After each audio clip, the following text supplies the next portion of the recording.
سامعین حضرات السلام علیکم۔ دوستو کیسے ہیں آپ؟ ہم امید کرتے ہیں کہ آپ سب خیریت سے ہوں گے اور خدا کے فضل کرم سے ہم سب بھی خیریت سے ہیں۔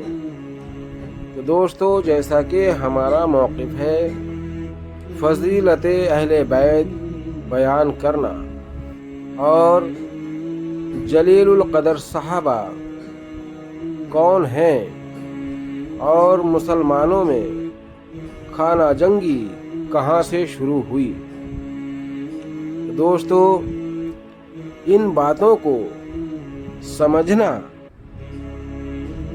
ہی تحقیق اسلام ہے، یعنی کہ اسلام کی تحقیق اگر کرنی ہے تو نبی پاک صلی اللہ علیہ وسلم کے زمانے میں کیا معاملات تھے اور ان کی وفات کے بعد کیا معاملات پیش آئے، ان پر غور کرنا ہی تحقیق ہے۔ ان پر غور جس نے کی اس کو سمجھ میں آئے گا اسلام میں آخر کار یہ جو اتنے فرقے بندی، یہ فرقے واریت جو ہوئی، اس نے کہاں سے جنم لیا۔ دوستو جیسا کہ ہمارا موضوع چل رہا تھا جلیل القدر صحابہ، یعنی مسلمانوں میں خانہ جنگی کہاں سے شروع ہوئی، تو جیسا کہ ہم نے معاملہ یہ مولا علی مشکل کشا کے زمانے میں کن کن لوگوں نے مولا کائنات مولا علی مشکل کشا کے معاملات میں رکاوٹیں ڈالیں، اس پر ذرا دھیان دیں۔ تو جیسا کہ صلح نامہ کے مطابق حضرت کعب رضی اللہ بن سوراجدی مدینہ منورہ گئے اور جمعے کے دن مسجد نبوی میں مجمع عام سے سوال کیا کہ کیا طلحہ رضی اللہ عنہ اور زبیر رضی اللہ عنہ علی کرم اللہ وجہہ کی بیعت جبرن کی، یعنی انہوں نے سوال کیا کیا ان دونوں شخص نے حضرت علی کرم اللہ وجہہ کی بیعت جبرن کی؟ تو حضرت اسامہ رضی اللہ بن زید رضی اللہ عنہ، حضرت ابو ایوب انصاری رضی اللہ عنہ، حضرت محمد بن مسلمہ اور کچھ دوسرے اکابر صحابہ نے شہادت دی کہ ہاں انہوں نے جبرن بیعت کی تھی۔ کعب بن سوریہ شہادت لے کر مدینہ سے اعظم بشرا ہوئے۔ ادھر حضرت علی کرم اللہ وجہہ کو ان واقعات کا علم ہوا تو انہوں نے حضرت عثمان رضی اللہ عنہ بن حنیف کو خط لکھا کہ اگر طلحہ رضی اللہ عنہ اور زبیر رضی اللہ عنہ سے زبردستی بیعت کی گئی ہے تو صرف اس لیے کہ مسلمانوں میں افتراق و اختلاف اور گروہ بندی نہ پیدا ہو جائے۔ اب اگر وہ بیعت توڑتے ہیں تو مجھے کیا جواب دیں گے، اور اگر اس کے سوا کوئی اور ارادہ ہے تو ان کو اور ہم کو اس پر غور کرنا چاہیے۔ حضرت کعب رضی اللہ عنہ سور نے بصرہ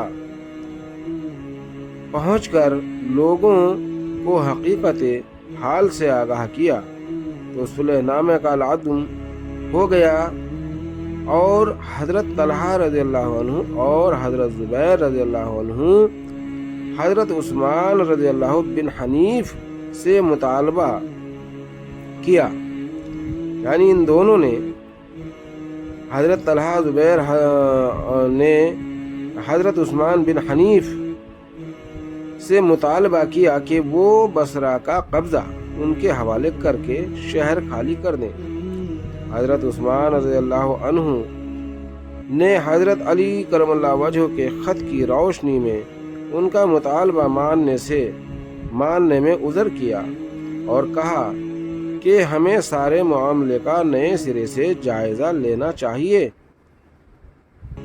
اس اشنا میں ایک ناخوشگوار واقعہ پیش آ گیا، وہ یہ کہ حضرت عثمان رضی اللہ عنہ کو عشاء کے وقت مسجد پہنچنے میں کچھ دیر ہو گئی۔ اس پر حضرت طلحہ رضی اللہ عنہ اور حضرت زبیر رضی اللہ عنہ کے حامیوں نے حضرت عتاب رضی اللہ عنہ بن اسید کو امامت کے لیے کھڑا کر دیا، چونکہ امامت اس زمانے میں لازمہ حکومت تھی اور بڑی اہمیت کی حامل تھی۔ اس لیے زد اور سیاہ بچا نے، جن کے سپرد شہر کا انتظام تھا، حضرت عتاب رضی اللہ عنہ کو امامت سے روکا۔ اس پر فریقین میں کشمکش شروع ہو گئی اور فریق مخالف نے ان لوگوں کو ایک طرف کر کے دارالامارت اور بیت المال کا رخ کیا۔ پہرے داروں کی رکاوٹ دور کرنے کے بعد حضرت طلحہ رضی اللہ عنہ اور حضرت زبیر رضی اللہ عنہ کے آدمی دارالامارت کے اندر داخل ہو گئے اور حضرت عثمان رضی اللہ بن حنیف کو گرفتار کر لیا۔ دیکھیے، جو مولا کائنات مولا علی مشکل کشا کے بھیجے ہوئے گورنر تھے، ان کو انہوں نے گرفتار کر لیا۔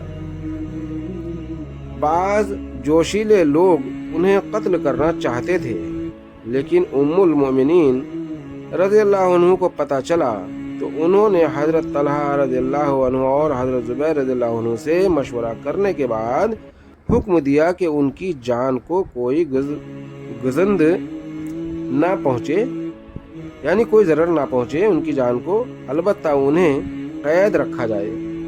اس واقعے کے نتیجے میں بصرہ پر ام المؤمنین حضرت عائشہ صدیقہ رضی اللہ عنہ اور ان کے حامیوں کا مکمل قبضہ ہو گیا۔ شہر کے بیشتر باشندوں نے اطاعت قبول کر لی۔ جنہوں نے اظہار اطاعت نہ کیا، ام المؤمنین رضی اللہ عنہ نے ان سے کوئی تعرض نہ کیا اور انہیں ان کے حال پر چھوڑ دیا۔ اس کے بعد بشرا کے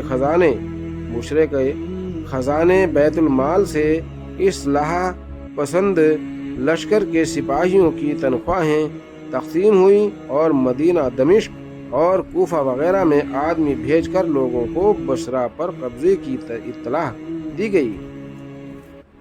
نواح بصرہ کے روسا میں ایک صاحب اثر نیس حکیم بن جبلہ تھے۔ انہیں حضرت عثمان رضی اللہ عنہ بن حنیف کی گرفتاری اور ابتلا کا علم ہوا تو وہ بنو عبد القیس و ربیعہ کے 100 آدمی لے کر حضرت عبداللہ بن زبیر رضی اللہ عنہ کے پاس پہنچے اور ان کے سامنے چند شرائط رکھیں، جن میں سے ایک عثمان رضی اللہ عنہ بن حنیف کی قید سے رہائی تھی، لیکن حضرت عبداللہ بن زبیر رضی اللہ عنہ نے ان کی کوئی بھی شرط ماننے سے صاف انکار کر دیا۔ اس پر حکیم بن جبلہ اور ان کے ساتھی عبداللہ بن زبیر رضی اللہ عنہ کی فوج کے ساتھ برسر پیکار ہو گئے۔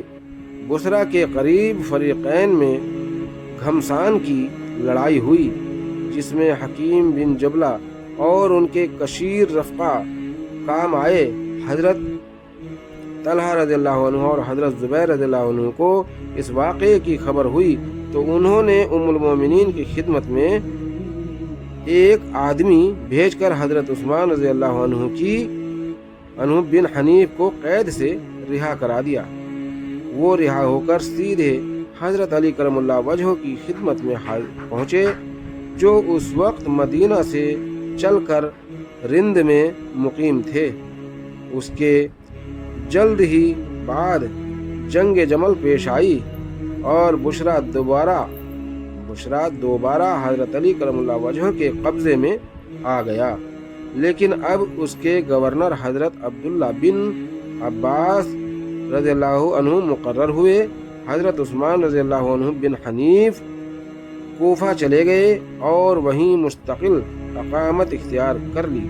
حضرت عثمان رضی اللہ بن حنیف کے سال وفات کی تصریح نہیں ملتی، صرف اتنا لکھا ہے کہ انہوں نے امیر معاویہ کے عہد خلافت میں وفات پائی۔ السلام علیکم۔